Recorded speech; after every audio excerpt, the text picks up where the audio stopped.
Jujutsu Kaisen कैसे एक masterpiece से ट्रैश बन चुका है। क्या हो गया तुम्हें, कुछ तो बोलो। क्यों जुजुत्सु काइसेन की बैड एंडिंग हुई।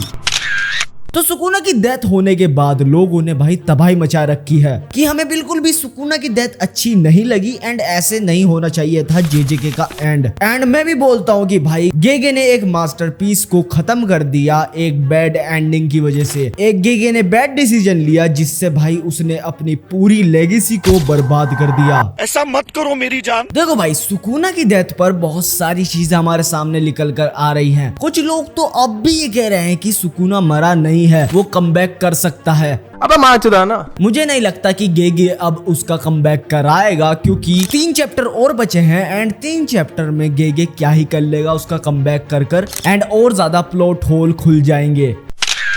तो देखो भाई जो ये जेजेके की एंडिंग हुई, ये एंडिंग गेगे को मजबूर कराई गई है, जो मैं सोचता हूँ।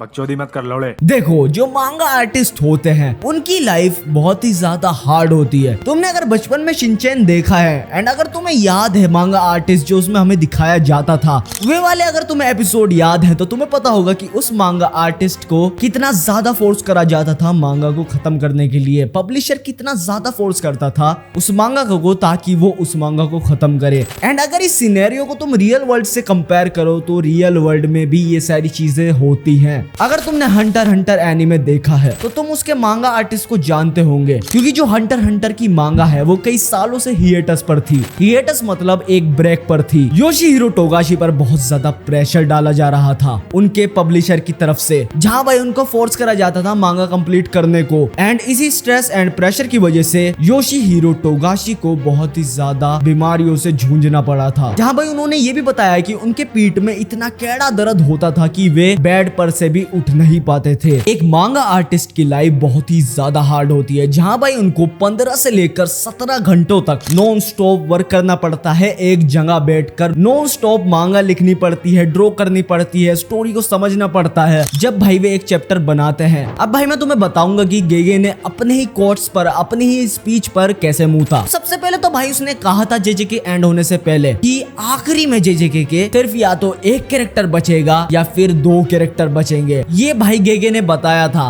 पर अब तुम अगर देखो तो भाई तीनों ही जिंदा है एंड सुकुना मर गया है। यानी उसने अपने कोट पर ही भाई मुंह दिया, हक दिया अपने कोट पर ही उसने, क्योंकि जेजेके में वो शुरू से सबको मारता आया है एंड उसने आखिरी में आकर मुंह दिया भाई जहां सबसे ज्यादा लोगों को इमोशन फील होते।